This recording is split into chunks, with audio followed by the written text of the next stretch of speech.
तो एपिसोड की स्टार्टिंग में हमें हमारा मेन कैरेक्टर दिखाया जाता है जो कि नीचे पड़ा हुआ होता है और वो कहता है कि क्या मैं मरने वाला हूँ, लेकिन ऐसा कुछ नहीं होता। उसके जो पार्टी के मेंबर्स थे वो काफ़ी ज़्यादा स्ट्रांग होते हैं, लेकिन उनमें से एक बंदा कहता है कि तुमने इन 2 सालों में काफ़ी ज़्यादा इंप्रूवमेंट की है, लेकिन वो कहता है कि मैं अपने सीनियर्स के आसपास भी नहीं हूँ। उसके बाद हमें 2 साल बाद एक खूबसूरत शहर का सीन दिखाया जाता है जहाँ पर हमारा मेन कैरेक्टर गिल्ड में आया होता है। सच में भाई गिल्ड तो काफ़ी बढ़िया है। उसके बाद हमें पता चलता है कि उस लड़की का नाम है एलिसा और वो रिक को पहले से जानती है। एलिसा रिक को कहती है कि तुम कहाँ चले गए थे बिना किसी को बताए। मुस्कुराना हर लड़की की अदा है, जो इसे प्यार समझे वो गधा है। उसके बाद हमें पता चलता है कि रिक 2 साल पहले इस गिल्ड को छोड़ के चला गया था ताकि वो ट्रेनिंग कर सके। उसके बाद हमें पता चलता है कि रिक की उम्र तो 30 साल से भी ज़्यादा है। और उसके बाद जब एक लड़का आके एलिसा को छेड़ने लगता है तब वो उसके कंधे पे हाथ रखता है। उसके बाद वो बेहोश हो जाता है। उसके बाद एलिसा उसको एक एग्जाम कार्ड देती है जिसका नंबर होता है 4242। उसके बाद हमें कैरेक्टर इंट्रोड्यूस होता है जिसका नाम होता है रिनेट, जो कि रिक की पार्टी की one of the strongest member में से एक होती है। वाकई में भाई स्ट्रॉन्ग तो है, क्या मतलब है ठरकियो। उसके बाद हमें दिखाया जाता है कि उसके हाथ का मतलब जो छाप होता है ना वो आर्मर में बैठ चुका होता है। बंदा हमें दिखाया जाता है कि वो मरने की हालत में होता है। भाई इतना चुभने लगा हूँ सबको।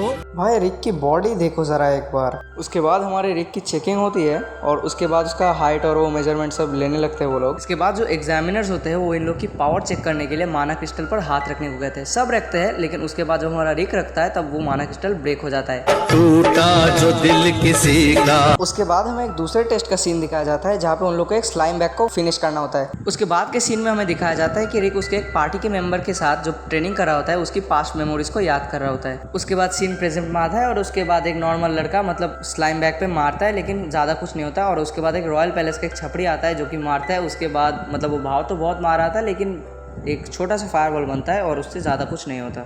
एक बेटा थे श्रवण कुमार, यही है बेशरम कुमार। और उसके बाद जब रिक मारने जाता है तब लोग उसको काफ़ी डिमोटिवेट कर रहे होते हैं, लेकिन जब वो घुसा मारता है तब वो दीवार फाड़ के सब निकल जाता है। और वो रॉयल पैलेस का छपड़ी सोच रहा होता है कि मेरी पावर तो डिफेंसिव मैजिक है, इसको बाद में देख लूँगा।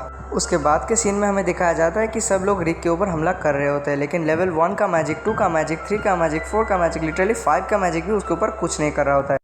अपने साथ मत जोड़िए, हमको अलग है। और ये सब दूर से एक बंदा देख रहा होता है जिसका नाम होता है सर सिल्वेस्टर। वो जब आता है कि ये सब क्या मजाक हो रहा है, एक F रैंक का बंदा इतना पावरफुल कैसे हो सकता है। रिटर्न एग्जाम शुरू हो जाता है, लेकिन अब रिक तो आराम से एग्जाम दे रहा होता है। उसके बाद हमें रिक और रिनेट को एक साथ दिखाया जाता है जो कि एक साथ बात कर रहे होते हैं। और रिक रिनेट को कहता है कि मैंने अपना 100% दिया, और रिनेट कहती है कि तुमने इन 2 सालों में काफ़ी ज़्यादा इंप्रूवमेंट की है। तभी वहाँ पे फ्रीड आ जाता है और वो रो रहा होता है। वो कहता है कि मैं अपनी ब्रिलियंसी शो करना चाहता था, लेकिन तुम लोग की वजह से मैं कुछ नहीं कर पाया। उसके बाद वो उसकी दीदी को लेके आता है, ये भी शायद पीटी जाएगी। जिंदगी भर मेरी गुलामी करोगे।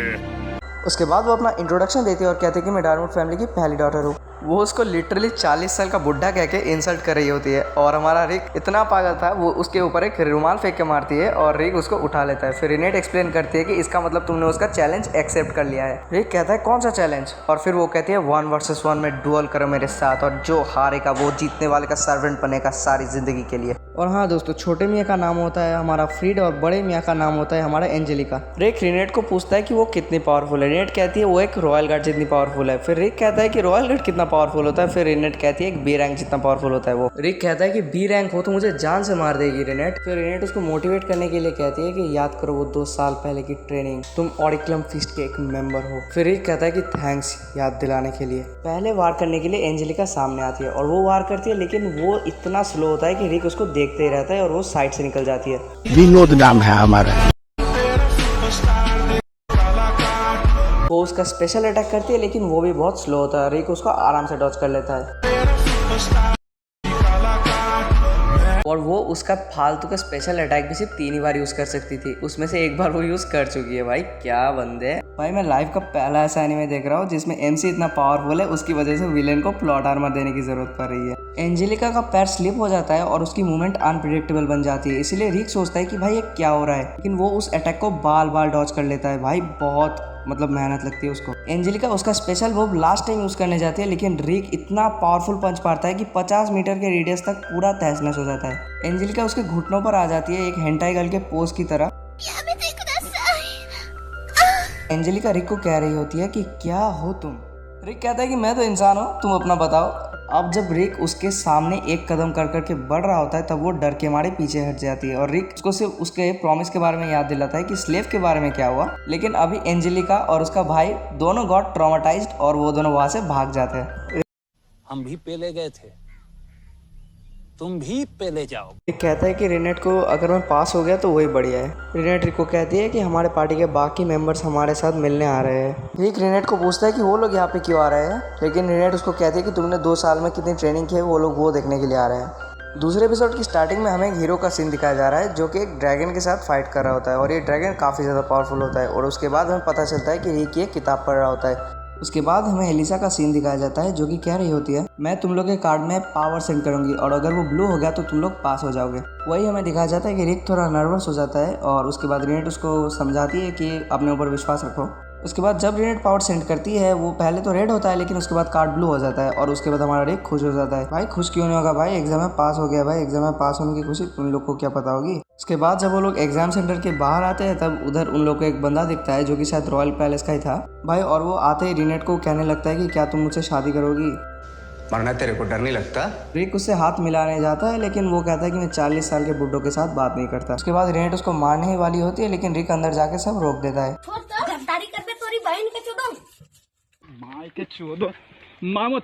वो बंदा रिक को काफी इंसल्ट करता है लेकिन रिक जैसे तैसे करके सब संभाल लेता है। वो नॉर्दी नाम का बंदा रिक को कहता है कि जो तुम्हारी अभी रैंक है वो 14 ईयर्स की एज में मैं पार करके आया हूँ।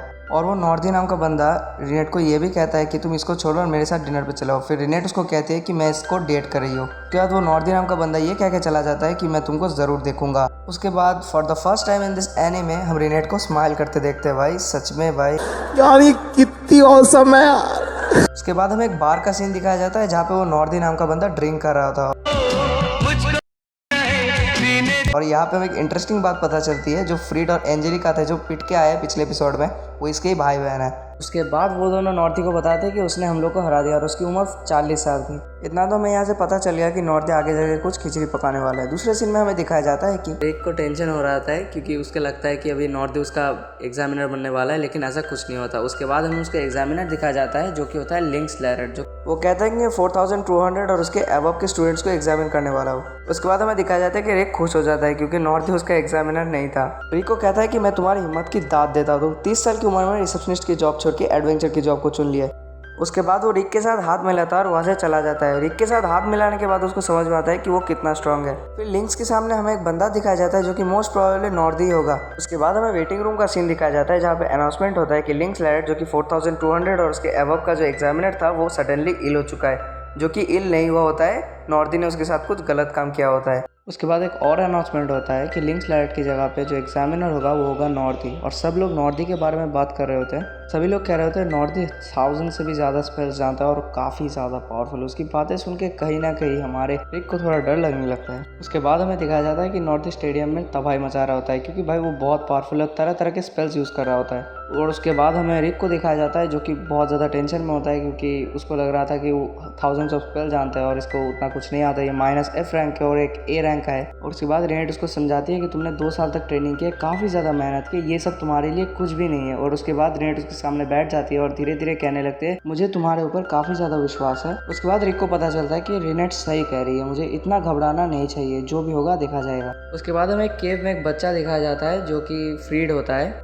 एक्चुअली रिनेट और रिक को यहाँ पे नहीं पता होता है कि ये फ्रीड है। फिर फ्रीड उन लोग को बताता है कि मैं भविष्य बता सकता हूँ आप लोग को, जिससे आप लोग की काफ़ी ज़्यादा हेल्प हो जाएगी। उसकी वजह से आपको सिर्फ एक क्रिस्टल पे हाथ रखना है और ये ज़्यादा सस्पिशियस भी नहीं है, आप सिर्फ बैठिए और तमाशा देखिए। उसके बाद जब रिनेट बैठती है तब रिक उस पर हाथ रखता है और वो टेलीपोर्ट हो जाता है। और उसके बाद हमें रिनेट की असली पावर्स यहाँ पे दिखाई जाती है। वो जब उसका कॉलर पकड़ती है तो पूरा मतलब दीवार टूट जाता है पीछे से। जब रिनेट उससे पूछती है कि तुमने उसको कहाँ पे टेलीपोर्ट किया है तो फ्रीड बताता है मुझे नहीं पता। रिनेट उसका आईब्रो काट देती है और कहती है कि नेक्स्ट टारगेट होगा तुम्हारा eye ball, right eye ball और लेफ्ट आई बॉल, फटाफट बताओ। उसके बाद फ्रीड डर जाता है और वो कहता है कि मेरे जैसा जीनियस भी उसे 100 मीटर से ज़्यादा टेलीपोर्ट नहीं कर सकता है। फिर हमें रिक को दिखाया जाता है जो कि कासल के पीछे टेलीपोर्ट हुआ होता है, और उसके बाद रिक के सामने 3 बंदे होते हैं जो कि इसीलिए आए थे ताकि वो एग्जाम ना दे सके। रिक उन सब से फाइट करता, उससे पहले उसके पार्टी के मेंबर्स आ जाते हैं वहाँ पे। तीनों में से एक बंदा रिक के पार्टी के मेंबर पर अटैक कर देता है, लेकिन वो जब स्वॉर्ड चलाता है तब उसके हाथ पे लगने के बाद वो स्वॉर्ड ही टूट जाता है, इतने पावरफुल है ये। उसके बाद जिसके ऊपर उसने स्वॉर्ड चलाया था वो उसका हाथ तोड़ देता है, और उसके बाद वही उसका हाथ फिर जोड़ देता है। भाई दूसरा बंदा तो लिटरली मशीन गन लेके आया होता है भाई, वो धड़ाधड़ गोली चलाता है सबके ऊपर भाई। और लास्ट में जो लाल बालों वाली लड़की थी वो उसके गोद में जाके बैठ जाती है और कहती है कि क्या तुम मेरे साथ खेलोगे। जब वो चाकू चलाने लगता है तब वो भाई ब्लास्ट कर देती है भाई, सब एकदम हवा में उड़ जाते हैं। उसके बाद हमें इन लोगों का नाम पता चलता है। पहली बच्ची का नाम होता है एलिसा ड्रैकोल, दूसरे का नाम होता है मिजेल्ट एडवर्ड, तीसरे का नाम होता है ब्रॉस्टन एजहॉर्क। उसके बाद फ्रीड रिनेट को कहता है कि मेरे फैमिली के रॉयल गार्ड्स उसको रोक के रखेंगे, वो वापस नहीं आ सकता। और उसके बाद हमें दिखता है कि रिक वापस आ चुका है। फिर हमें दिखाया जाता है कि लिंक्स उन दोनों के पास भाग भाग के आता है क्योंकि उसकी हालत काफ़ी ज़्यादा ख़राब थी और वो इंजर्ड भी हो गया था। रिक उसको पूछता है कि ऐसा कैसे हो सकता है, और उसके बाद हमें पता चलता है कि ये सब नॉर्दी ने किया है। दरअसल नॉर्दी उसको टॉर्चर करने के लिए एक रूम में लेके गया और ये उसको कुछ कह भी नहीं सकता था क्योंकि नॉर्दी इससे बहुत ज़्यादा पावरफुल था। वहाँ पे नॉर्दी लिंक से पूछता है कि तुम्हारा क्या ड्रीम है। लिंक्स उसको कहता है कि मैं बच्चों के लिए एक स्कूल खोलना चाहता हूँ जहाँ पे वो एडवेंचर के बारे में सीख सके। और उसके बाद नॉर्दी उसको काफ़ी ज़्यादा टॉर्चर करता है। ये सब सुनने के बाद रिक काफ़ी ज़्यादा गुस्सा हो जाता है, वो डायरेक्ट निकल जाता है नॉर्दी को मारने के लिए। यहाँ पे हमें स्टेडियम का सीन दिखाया जाता है जहाँ पे नॉर्दी का सबको मार रहा होता है और काफ़ी ज़्यादा मतलब शो ऑफ भी कर रहा होता है। लेकिन अभी यहाँ पे हमारा रिक आने वाला था